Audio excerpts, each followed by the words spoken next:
Hello and welcome to Only Stupid Answers. My name is Sam Basher. I'm DJ Wooldridge. And today we're talking about Stargirl Season 1, Episode 9, Brainwave. Tensions rise among the JSA members after Courtney suggests who she wants to recruit next to the team. Meanwhile, Barbara invites Jordan and his family over for dinner, and Henry Jr.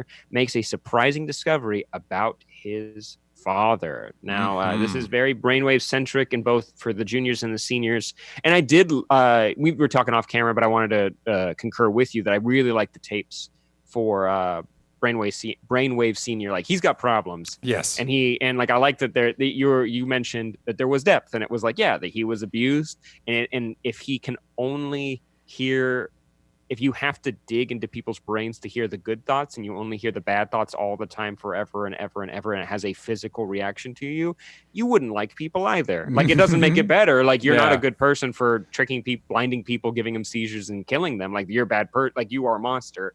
But I do understand you a little bit more. Yeah, it's because normally you're like, ooh, mind power is cool, and then this is one of those like, oh no, it actually would probably suck pretty bad.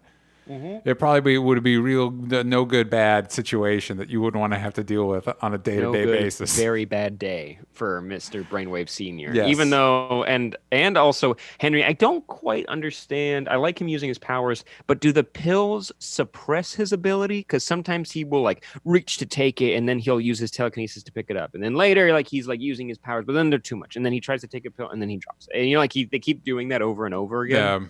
Yeah. Which I don't care, but it's just like, come on, dude. Use your mind powers. Just don't give anybody seizures. That dude at the end, though, his brain just gets scrambled. Yeah, and it's interesting, too. I like Henry King Jr., Brainwave Jr., has become significantly more interesting the more conflicted he gets as a character. And they do the classic, like, where it's like he's conflicted, and then it almost seems like everybody in the world around him goes out of their way to try and make him a villain. Like, Yolanda understandably is not happy about him joining, but then like goes out of her way to threaten him.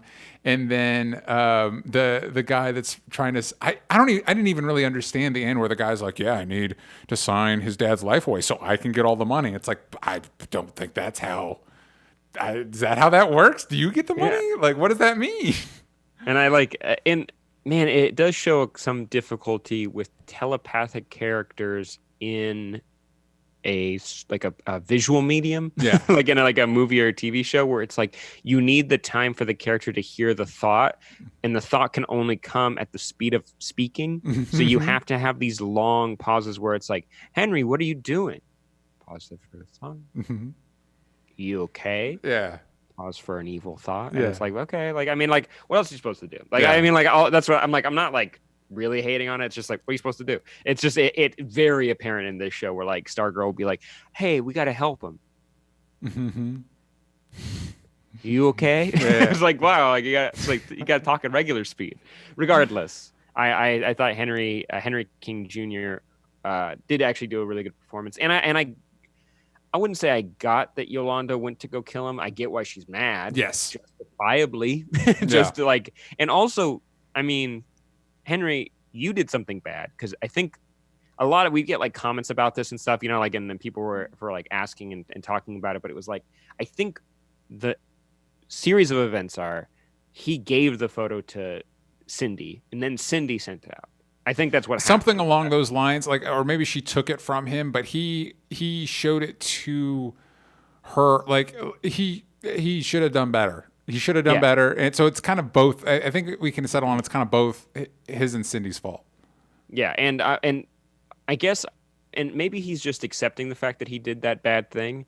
But I guess I would want to hear him be like, I did do something wrong, but like, I didn't do the thing where everyone got it, but I still did something wrong, and I allowed that to happen. Yeah. I allowed that to happen. I didn't do it, but I'm still responsible. Like, like, I not, at least you do kind of have to sift through it a little bit. Regardless, he did something bad, and that just hasn't been talked about, hasn't been explored. We just know that Courtney, when she went to visit him, could feel how he felt, and I thought that was interesting that it was a shared thing. If he can feel what she is feeling, she can also feel what he's feeling. So I like that there was a give and take with that. But even though this episode's called Brainwave, and both Brainwave Junior and Senior are the stars of this episode, there's still some like really cool stuff that I want to talk about. But I do like that Brainwave Senior is now awake, and we do know why Brainwave was important for whatever the ISA is planning. Yeah.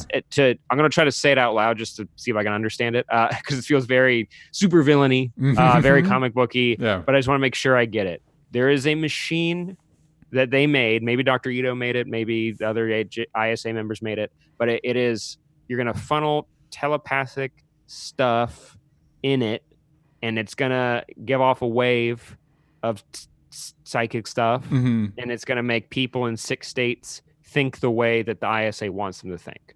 Cool. And behave the way they want them to think. I think that's what I've gathered. That's a lot of people on a team to get all that to happen. But like the Gambler or Tigress, I don't know how you're in this, but you are. Well, so. I think actually, so like the Gambler was the one that was hacking the systems, and then Tigress and Sportsmaster are like the muscle.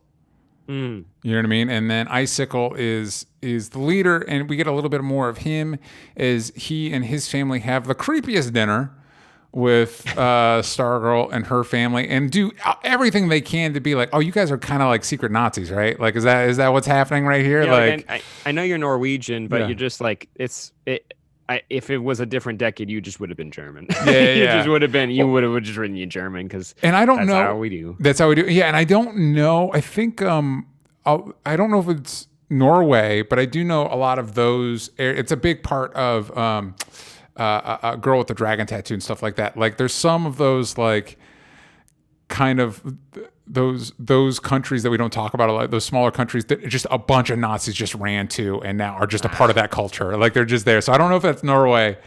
And I liked Courtney kind of like, oh, this hot pan, and he touched it.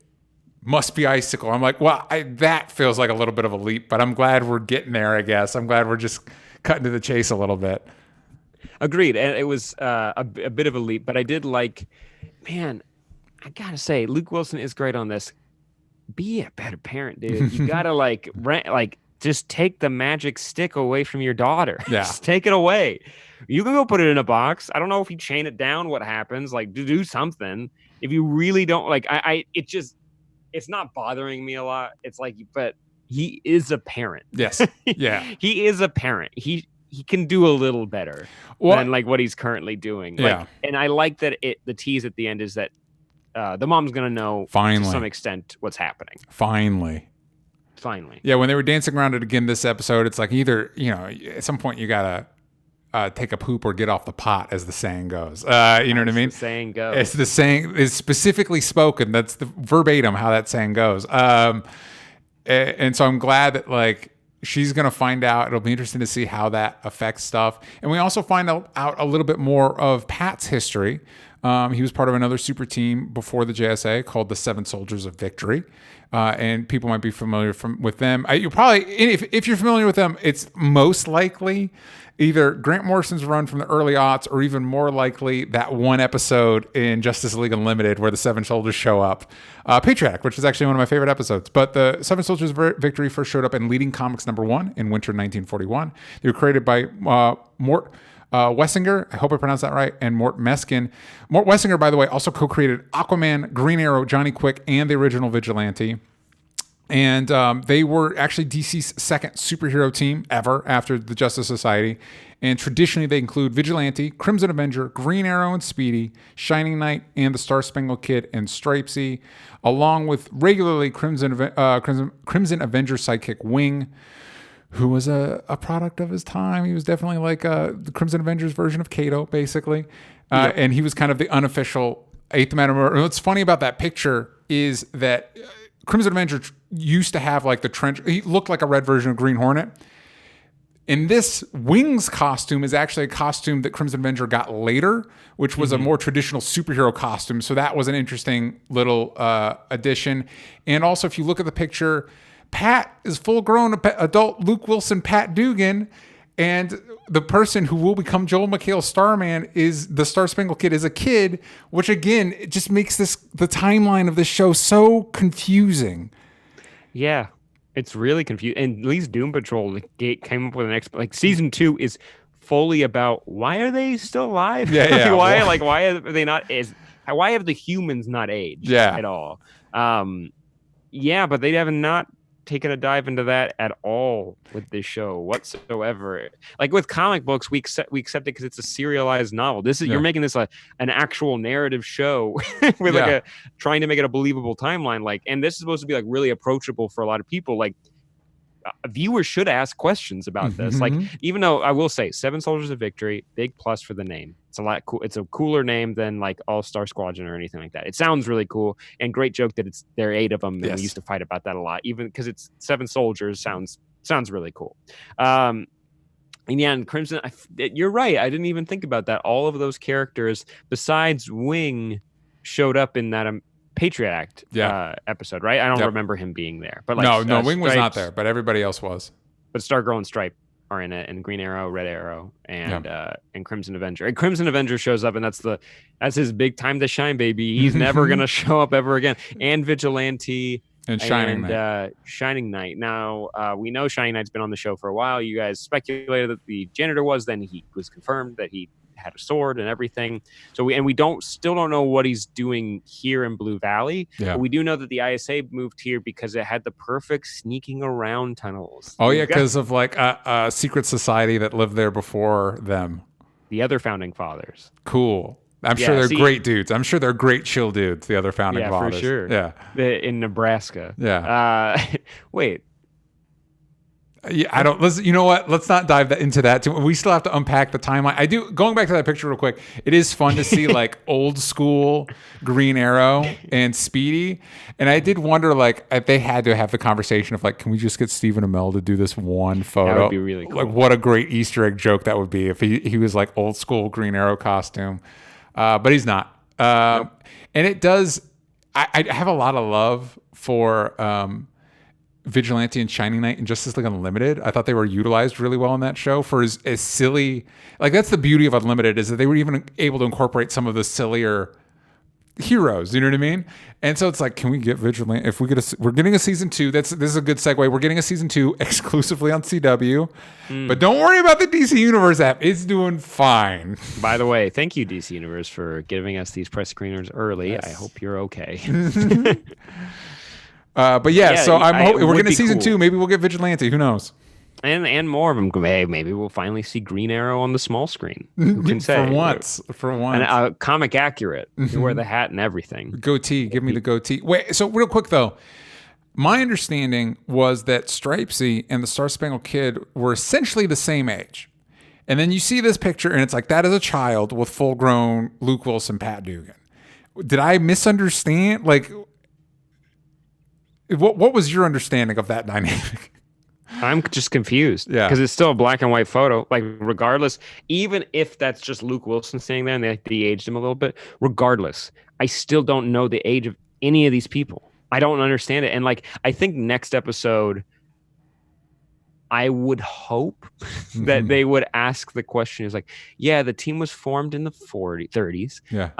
And yeah, we've been active ever since. And it's like, we should talk about that. Yeah. Like, what does that mean? How old are you? Like, and also, how old are you? If we do the sliding timeline, like you're talking about the age of Pat, like how old is Pat? Like, is that weird if he's like an 80-year-old man married to Amy Smart? Like, granted, he looks young, but it's like, but that's weird, right? Like, or is it like a Captain America thing? Maybe like they skipped around, like maybe like, because I will put this out there. We constantly get comments about this one storyline where the JSA was in the 40s, went to another dimension, and then in the 80s, or for some reason when they popped out, it was 1980s. Yeah. So like they just like it moved. I don't know if that's going to necessarily work for this, because then the ISA would also have to be that too. Yeah.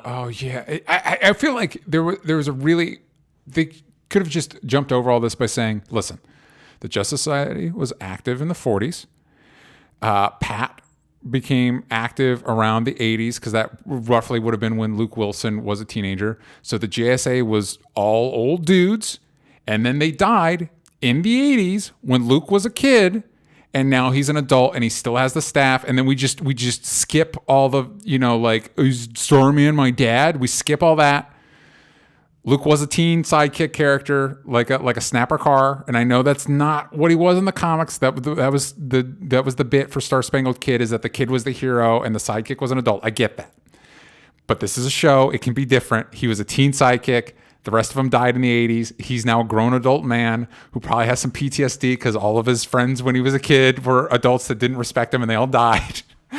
And it would also explain why, like, when Starman was like, hey, Pat, you can't use this, because if he was a kid then, it's like, yeah, you wouldn't want him using the staff. And then that adds extra weight to whatever. And so then you're fine. And then the only thing you have to explain is why is the ISA active, and they could do some supervillain crap to still be around, because supervillains do that stuff all the time. I don't, and it's so confusing why Starman was like, definitely not you, because that was supposed to be like a joke, and I was like, it's just mean. Yeah, it's just really mean.